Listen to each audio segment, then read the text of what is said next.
Good day, ma'am and classmates. Now I am going to discuss and tackle the 5 circles of sexuality. So first, let me discuss sensuality. It's awareness and feeling about your own body and the other people's bodies, especially the body of sexuality. Sexuality means relating to the body and the senses. The sensuality is different from the intellect and spirit. It also means bodily or sensory pleasure, which not necessarily sexual. It is the awareness, acceptance of, and comfort with one's own body's physiological and psychological enjoyment of one's own body and the body of others. This includes the body image, human sexual response cycle, skin hunger, and fantasy. Body image, whether we feel attractive and proud of our own bodies and the way they function influence many aspects of our lives. Experiencing pleasure and release of tension. Sensuality allows us to experience pleasure when we or others touch certain parts of our bodies. As the culmination of sexual response cycle, males and females can experience orgasm when they masturbate or have sexual experience with a partner. Skin hunger, our need to be touched and held by others in loving, caring ways is often referred to as skin hunger. Fantasy, the brain or our brain rather gives us the capacity to have fantasies about sexual behavior and experiences. The second circle of sexuality is sexual intimacy. Sexual intimacy is the ability to be emotionally close to another human being and to accept closeness in return. Sexual intimacy is being able to connect sexually with your partner in an emotionally and physically safe way. Sexual intimacy improves when two people can openly discuss needs, wants, or desires, creating a safe space where both individuals can communicate their physical and sexual needs without being judged. When you get your emotional needs met and feel emotionally connected to your partner, that is, you have emotional intimacy, then you often more able and willing to connect sexually. In other words, emotionally intimacy often bolsters sexual intimacy. Sexual intimacy is what makes people relationship rich, while sensuality is about physical closeness. Intimacy focuses on emotional closeness. Several aspects of intimacy include liking or loving another person. Having emotional attachment or connections to others is manifestation of intimacy. Emotional risk-taking. To have true intimacy with others is a person must open up and share feelings and emotion with others. But it's not possible to be really close to another person without being honest and open up with them. As sexual beings, we have intimacy with or without having sexual intercourse. In a full and mature romantic relationship between two people, the expression of sexuality often includes both intimacy and intercourse. Unfortunately, intimacy established, caring and good communication is not always a part of adolescents' sexual experience. Gender rule, knowing what it means to be male or female or what a man or a woman can or cannot do because of the gender. Some things are determined the way male and female bodies are built. For instance, only women menstruate and only men produce sperms. Other things culturally determined. In our culture, only women wear dresses to work, but in other cultures, men wear skirts like outfits everywhere.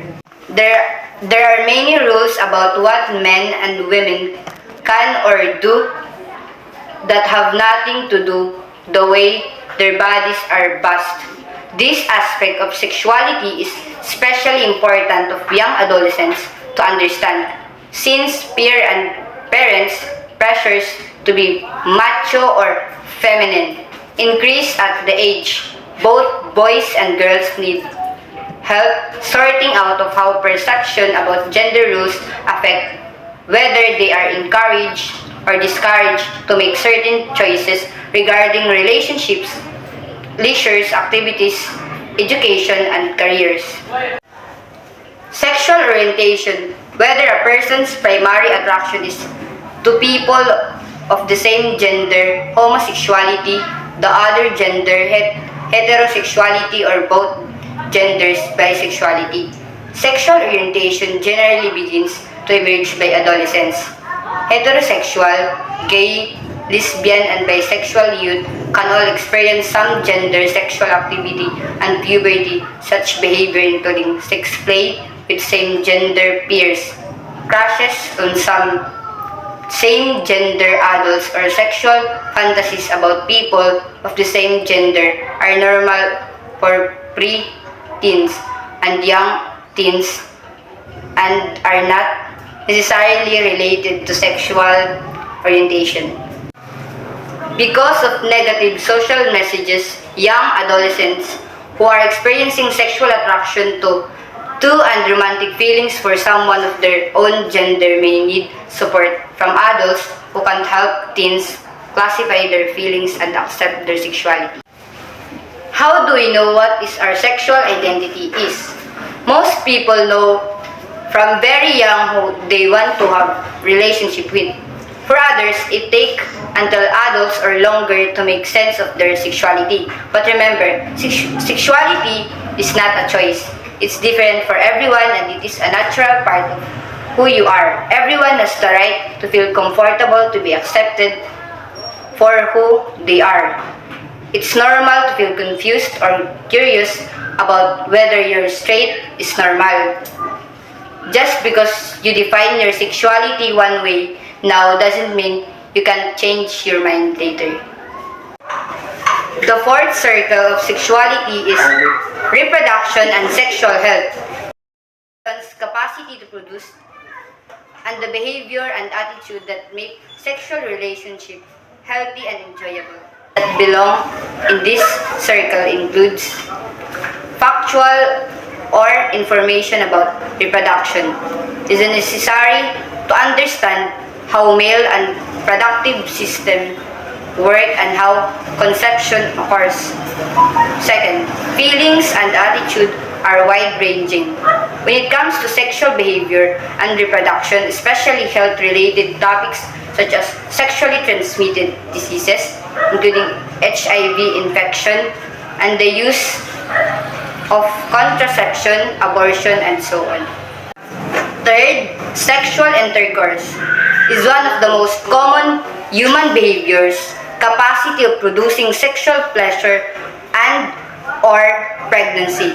Fourth, contraception information describes all available contraceptive methods, how they work, where to obtain, then their effectiveness and side effects. The last circle of sexuality is sexualization. It is the aspect of sexuality in which people have sexually to influence, manipulate, or control other people. Sexualization, often called as the shadows side of our sexuality. Sexualization spans behavior that range from harmless, manipulative to sadistically violent and illegal. Behaviors include flirting, seduction without holding sex from a partner, to punish the partner or to get something you want, sexual harassment, a supervisor demands sex for promotions or raises, sexual abuse and rape. Teens need to know that no one should exploit them sexually. They need to practice skills to avoid or fight against unhealthy sexualization should it occur in their lives.